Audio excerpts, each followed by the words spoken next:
Innal hamdalillah nahmaduhu wa nasta'inu wa nastaghfiruh wa natubu ilaihi wa na'udzu billahi min shururi anfusina wa min sayyiati a'malina. May yahdihillahu fala mudilla lahu wa may yudlilhu fala hadiya lahu. Asyhadu an la ilaha illallah wahdahu la syarika lahu wa asyhadu anna Muhammadan abduhu wa rasuluhu wa la nabiyya ba'dah. Usikum wa iyaya bitaqwallah faqad fazal muttaqun wa tazawwadu fa inna khairaz zadi taqwa inna akramakum 'indallahi atqakum wa laysa lisyai'in akhar illa bittaqwa qat. فاعلموا قال تعالى في كتابه الكريم أعوذ بالله من الشيطان الرجيم يا أيها الذين آمنوا اتقوا الله حق تقاته ولا تموتن إلا وأنتم مسلمون اللهم صل على محمد وعلى آل محمد. Ma'asyiral muslimin rahimakumullah. Pasti kita duduk di masjid ini dengan rasa syukur yang mendalam kepada Allah,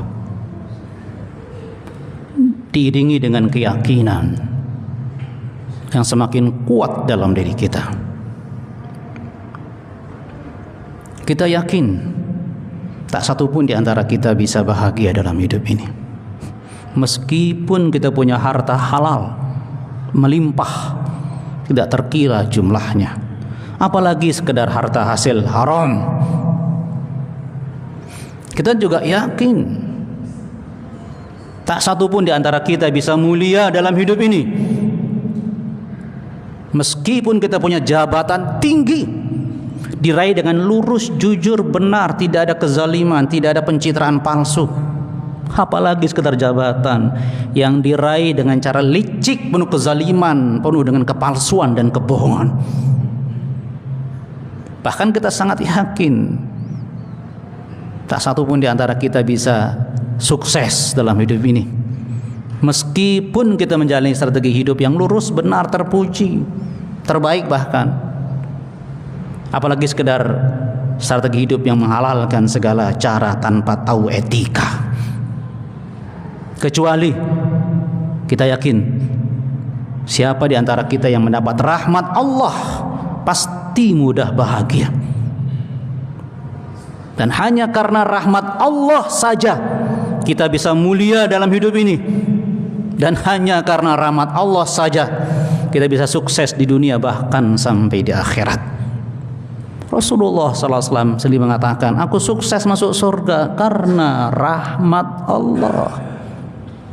Semoga yang hadir pada hari ini dengan penuh tunduk, ikhlas kepada Allah adalah hamba-hamba Allah yang sangat pantas mendapat rahmat Allah Subhanahu wa ta'ala. Amin ya rabbal alamin.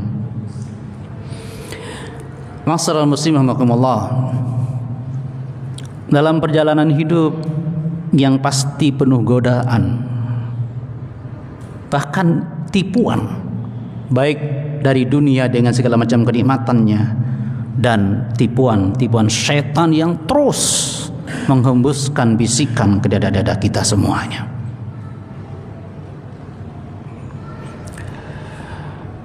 Di antara bentuk tipuan itu, kita tidak sadar kok tergantungnya bukan kepada Allah, kok tawakalnya bukan kepada Allah, tapi kepada harta, jabatan, kedudukan. Bahkan kita lebih berharap pada manusia daripada Allah untuk merubah kondisi kita atau bahkan bangsa ini.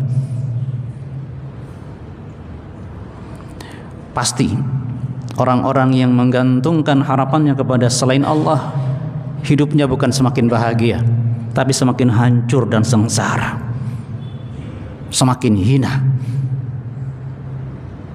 Itulah bacaan kita yang kita baca dalam Al-Quran, yang kadang-kadang kita lupa. Ma'asyiral muslimin rahimakumullah. Di surah Al-Ankabut ayat 41. A'udzu billahi minasyaitonir rajim. Masalul ladzina ittakhadhu min dunillahi awliya. Perumpamaan orang yang mengangkat selain Allah tempat dia berlindung, memohon perlindungan. Kamathalil ankabut ittakhadat baitan. Itu sama saja seperti lebah yang sedang membuat rumahnya. Wa inna auhanal buyut labaitul ankabut. Sungguh selemah-lemah rumah benar-benar itulah sarang labah-labah. Lau kanu ya'lamun. Kalau mereka sadar, kalau mereka tahu. Aduh, ya Rahman, ya Rahim. Bodoh sekali orang-orang yang bersandar kepada selain Allah. Sarang labah-labah yang nampaknya menarik, nampaknya kokoh karena dia mencengkram segala penjuru. Tetapi hanya dengan tiupan saja cukup merusak sarang laba-laba itu. Nauzubillahi min dzalik. Ma'asyiral muslimin rahimakumullah. Ini fenomena yang kita lihat sehari-hari. Orang kalau sudah bersandar, entah menyandarkan kebahagiaan, menyandarkan kemuliaan, harga diri, atau keuntungan, tetapi kepada selain Allah, pasti kehancuran yang terjadi. Ma'asyiral muslimin rahimakumullah. Karena seperti sarang laba-laba. Ma'asyiral muslimin rahimakumullah. Allah kemudian mempertegas hal itu agar kita benar-benar memperdulikan hal yang sangat prinsip ini. Wattakhadhu min dunihi alihah. Mereka mengangkat selain Allah sebagai sesembahan. Kemudian Allah meminta orang atau kita merenung, kenapa sampai mengangkat Allah selain Allah sebagai ilah? Allah berikan keterangan agar berpikir lebih dalam kalau ingin melakukannya. Kenapa kata Allah? Karena mereka mengangkat selain Allah sebagai sembahan yang selain Allah itu la yakhluquna syai'a, tidak menciptakan apapun. Wa hum yukhlaqun, bahkan mereka itu diciptakan oleh Allah. Wala yamlikuna li anfusihim darran wala naf'a. Mereka, tempat mereka berlindung tadi, tidak punya kekuatan untuk menolak bahaya bagi diri mereka dan mendatangkan manfaat.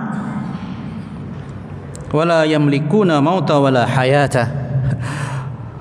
Mereka tidak bisa mematikan atau menghidupkan. Wala nusyur, dan tidak bisa membangkitkan. Ma'asyiral muslimin rahimakumullah. Syaitan atau hawa nafsu kita ini makhluk. Nafsu adalah keinginan kita yang selalu diperturutkan, asal dapat meskipun dengan cara yang haram. Itu bukti sederhana yang mengangkat selain Allah tempat dia berlindung dan berharap, sampai dia banyak melakukan pelanggaran demi pelanggaran. Itu bukan karena Allah, karena dia mengikuti bisikan selain Allah Subhanahu wa ta'ala. Padahal yang menentukan manfaat mudarat Allah, yang menciptakan kita itu Allah. Kok bisa? Berpikirlah, kata Allah, bisa mengangkat selain Allah sebagai ilah.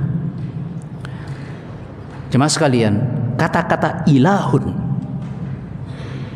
agar kita lebih waspada lagi. Sesuatu ini katakan ilah adalah yang pertama mahbub, yang dicintai, atau yang kedua matbu', sesuatu yang diikuti atau ditaati. Yang ketiga, sesuatu yang dia bergantung kepadanya, marju, sesuatu yang diharap-harapkan, itu ilah. Yang keempat, makhaf, sesuatu yang ditakuti. Makanya kita dibimbing untuk selalu melantunkan la ilaha, tidak ada yang kucintai, la ilaha, tidak ada yang kutakuti, la ilaha, tidak ada yang aku harap-harapkan dalam hidupku, la ilaha berarti tidak ada yang kutakuti dalam hidupku, illallah, selain Allah. Siapa yang paling kita cintai? Siapa yang paling kita harap-harapkan? Siapa yang paling kita takuti? Siapa yang paling kita menghina padanya? Cuma Allah. Jangan kepada selain Allah.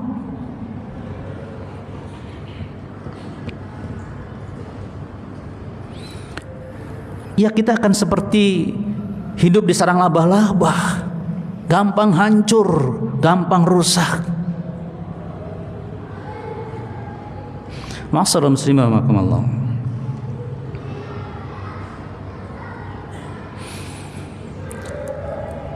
Maka tugas utama kita sekarang adalah berusaha menjaga iman kita kepada Allah. Jangan kita campur dengan kezaliman yang bermakna kesyirikan. Dan hal itu tidak mungkin kita bisa memperkuat iman kita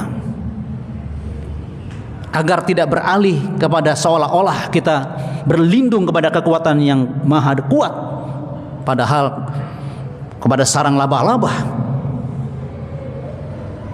Itu hanya bisa kita lakukan bersama ayat-ayat Allah Subhanahu wa ta'ala. Wa idza tuliyat alaihim ayatuhu zadathum imana. Iman kepada Allah hanya bisa menguat, bisa bertambah kalau kita dekat dengan Al-Quran. Sehingga Allah sudah menetapkan sejak para nabi sebelumnya, siapa saja yang mengingkari ayat-ayat Allah, pasti dia menuju kepada kehancurannya.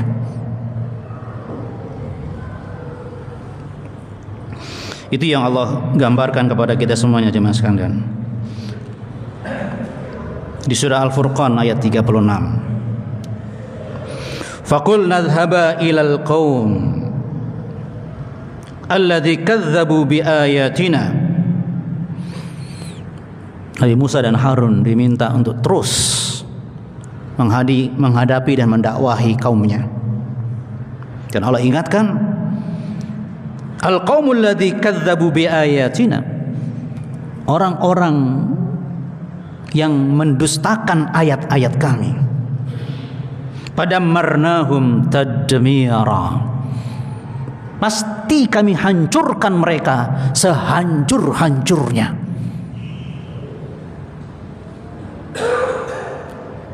Itu akibat fatal orang yang menjauhi Al-Quranul Karim. Mungkin kita tidak akan sama dengan mereka yang kafir, tetapi kayaknya sama. Orang kafir nggak suka membaca Al-Quran, orang Muslim seharusnya senang membaca Al-Quran. Orang kafir tidak suka mentadabur Al-Quran, orang Muslim seharusnya tidak seperti orang kafir, suka mentadabur Al-Quran, suka ta'lim Al-Quran. Orang kafir mana mungkin mau menghafal Al-Quran? Maka orang Muslim beda, senang menghafal Al-Quran meskipun tidak hafal-hafal, senang menghafalnya. Orang kafir tidak akan mengamalkan Al-Quran, orang Muslim selalu mengamalkan Al-Quran. Orang kafir malah menghalang-halangi Al-Quran, orang Muslim mendakwahkan Al-Quran. Amal menjadi bukti pembeda. Jangan sampai kayaknya serupa, Jangan sampai kita tidak suka tilawah, tidak suka tadabbur, ta'lim Quran, tidak suka menghafal, tidak suka mengamalkannya, apalagi membelanya. Nauzubillahi min dzalik.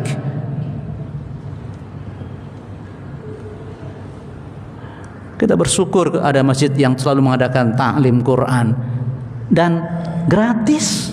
Subhanallah. Fa bi ayyi ala'i rabbikuma tukadziban. Taklim itu sebuah kenikmatan. Apa kita akan mendustakannya, ma'asyiral muslimin rahimakumullah? Maaf, minimal ada 5 keutamaan orang yang selalu ikut taklim Al-Quran.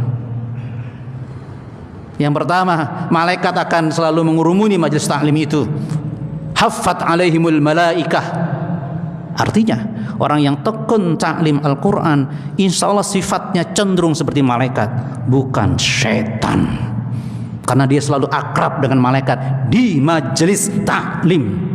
Yang kedua, wa nazalat alaihimur rahmah, sakinah, akan turun di hati orang-orang yang selalu ikut taklim Quran, sakinah, ketentraman hidup yang selalu dicari oleh orang-orang. Dengan kesenangan, dengan dana, dengan wisata, dan kekuasaan, kesenangan itu, ketentraman ada dalam majelis taklim. Wa wasyauthumur rahmah, yang ketiga, majelis taklim Quran itu dinaungi dengan rahmat Allah. Dengan rahmat Allah segala urusan jadi mudah. Dengan rahmat Allah kita bisa sukses dengan mudah. Itu ada di majelis taklim. Bahkan Allah bangga dengan yang suka hadir dalam majelis taklim. Wa dzakarahumullah fi man indahu. Allah menyebut langsung nama-nama yang hadir di hadapan malaikat. Yang tidak taklim tidak disebut, enggak mendapat rahmat, tidak sakinah. Bahkan Rasulullah menjamin, sahalallahu lahu bi tariqan ilal jannah. Orang yang selalu memperdalam Al-Quran akan dimudahkan jalannya menuju surga. Jadi hubungan antara meminta perlindungan antara tauhid dengan Al-Quran gak bisa dipisah. Tidak mungkin orang itu kuat imannya kepada Allah tanpa Al-Quran. Tidak mungkin. Yang belajar pun kadang-kadang harus jatuh bangun, apalagi yang tidak mau belajar. Bahkan ustadznya banyak fitnahnya. Apalagi yang tidak paham Al-Quran akan mudah disantap oleh syaitan. Buktinya Allah wajibkan kita sebelum baca Quran, a'udzubillahi minasyaitonirrajim, bertawud. Saking pentingnya kita berlindung dari bisikan setan dengan dan bersama Al-Quran. Pantas hidup kita ini serba susah dalam kelengkapan, dalam kelebihan. Susah. Bagaimana kalau kekurangan? Karena orang yang jauh dari Allah pasti tidak pandai bersyukur. Sehingga apapun yang ada di dunia ini menghancurkan harapan dan kebahagiaan tanpa Al-Quranul Karim.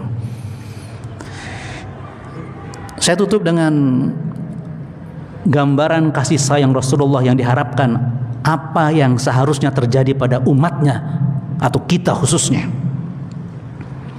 Rasulullah SAW sampai mengeluhkan kekhawatirannya tentang kita kepada Allah, sampai Allah mencatatnya dalam Al-Quran. Saking pentingnya keluhan Rasulullah SAW, dan itu diucapkannya pada generasi sahabat yang kita tahu generasi terbaik. Coba buka surah Al-Furqan ayat 30. Kalau Anda ingin tahu bagaimana Rasulullah mencintai kita. Wa qala ar-rasul, berkatalah Rasul itu Muhammad sallallahu alaihi wasallam, ya Rabbi, wahai Rabbku, inna qaumi, kaumku ini ittakhadhu hadzal qur'ana mahjura, menjadikan Quran itu ditinggalkan. Itu dulu jemaah sekalian. Rasulullah khawatir melihat ada fenomena itu. Padahal sahabat itu generasi yang luar biasa. Bahkan dikatakan Quran berjalan.